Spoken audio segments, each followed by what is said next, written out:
सीमा की शादी राकेश से तय होती है। शादी से पहले दोनों घंटों फोन पर बातें करते।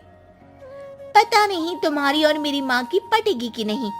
अरे ये पहले ही सोच लोगी कि नहीं पटेगी तो मैं कुछ नहीं कर पाऊंगा। तुम कितने अच्छी हो जी। पता नहीं तुम्हारी माँ कैसी होगी। मेरी माँ बिल्कुल मेरे जैसी ही है। शादी के बाद सीमा राकेश के घर आ जाती है। अरे सासू माँ, आप किचन में। सॉरी, मैं देर से उठी। देख सीमा, या तो सास बोल ले या माँ बोल, क्या पसंद है तुझे बोलना। मैं ही बोलूंगी। सास बोलती तो मैंने किसी को नहीं सुना। अच्छा चलिए बता दे कि कितनी रोटी सेकू तेरे लिए। तू नहीं है ना तो हम लोगों को पता नहीं है। हूँ तो नहीं, लेकिन इंसान हूँ तो 2 ही खाऊंगी। वो मन ही मन सोचती है, बड़ी आई ताने देने वाली। भला सास भी बहू के लिए रोटी बनाती है।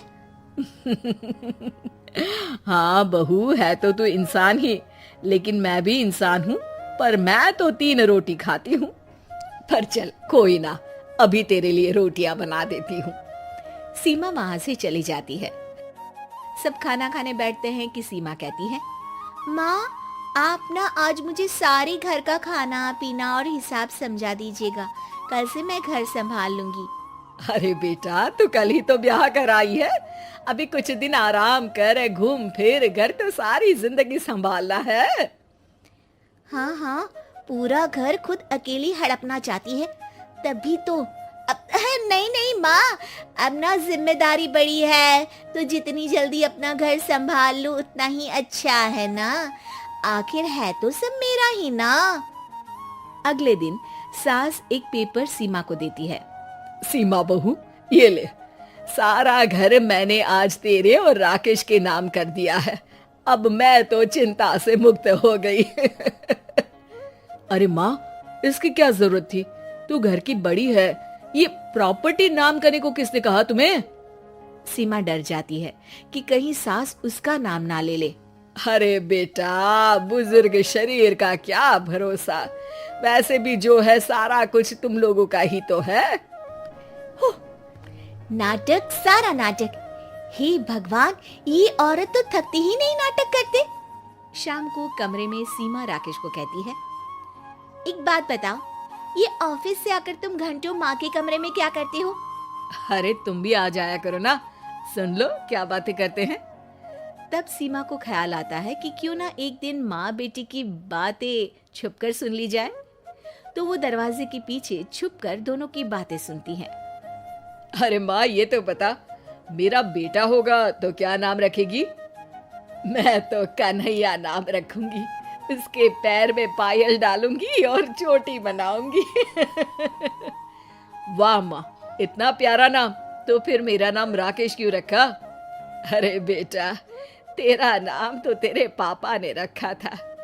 राकेश उनका सपना था कि तू साइंटिस्ट बने। फिर दोनों माँ बेटा अपनी पुरानी जिंदगी और रिश्तेदारों की बातें करने लगते हैं। बाहर खड़ी सीमा सोचती है, लग रहा है कि बुढ़िया ने देख लिया है कि मैं खड़ी हूँ।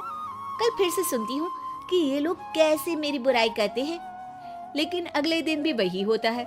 दोनों आपस में घर की बात करते हैं, सेहत की बात करते हैं या ऑफिस की बात करते हैं। फिर वो समय भी आ जाता है जब सीमा माँ बनती है। उनके घर में बेटी पैदा होती है।